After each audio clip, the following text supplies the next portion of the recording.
100% నీళ్ళు మనయా, హిమాలయన్ నీళ్ళు మనవా? 18% మనం వాడుకోవాలా? మిగతా పర్సెంట్ వాడుకోవాలా? దాంట్లో ఆనకట్ట కట్టే పాజిటివ్ తీసుకోవాలా? ఏమని ఎంత దారుణం అండి ఇదంతా అసలుకి. అంటే అడిగేవాళ్ళు లేరనే కదా. అంతే కదా సార్. కన్నపడిన వాడిని కనపడినట్టు కాల్ చేస్తే తెలుసుద్దండి. కనపడినట్టు కనపడేవాడు కాల్ చేయాలండి. మిలిటరీ వాళ్ళు రగిలిపోతున్నారండి, భారత ఆర్మీ రగిలిపోతుంది చూస్తుందండి. ఈ సోషల్ మీడియాలో 5 నిమిషాల టైం అంటే కాల్ చేస్తా ఉంటున్నారండి. 5 నిమిషాల టైం కూడా మేము కాల్ చేస్తా ఉంటున్నారండి. కాబట్టి అండి ఇప్పుడు మనం చేయాల్సిన పని ఏంటండి, ఈ చర్చలు గిచ్చలు కాదండి. మీరు చర్చ దేని మీద పెడతారో తెలుసండి? మీరు ఇండియన్ ఆర్మీకి ఎంత ఇస్తారు, మీరు ఇండియన్ ఆర్మీకి ఫండ్ ఎంత ఇస్తారు, అలాంటి చర్చ పెట్టండి.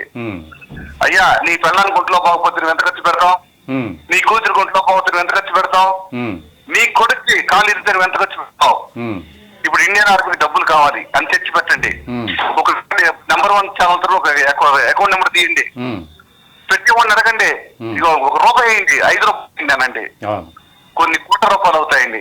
ఇప్పుడు ఇండియన్ ఆర్మీకి కావాల్సింది మీ డిబేట్లు కాదు, మీ సవాళ్ళు కాదు, మీ సంప్రదింపులు కాదని కావాల్సింది. వాళ్ళకి కావాల్సింది గ్లాస్ రక్తం, గవర్నమెంట్ కావాల్సిన డబ్బులు, వాళ్ళకి కావాల్సింది బ్రెడ్ అండ్ బటర్ అండి.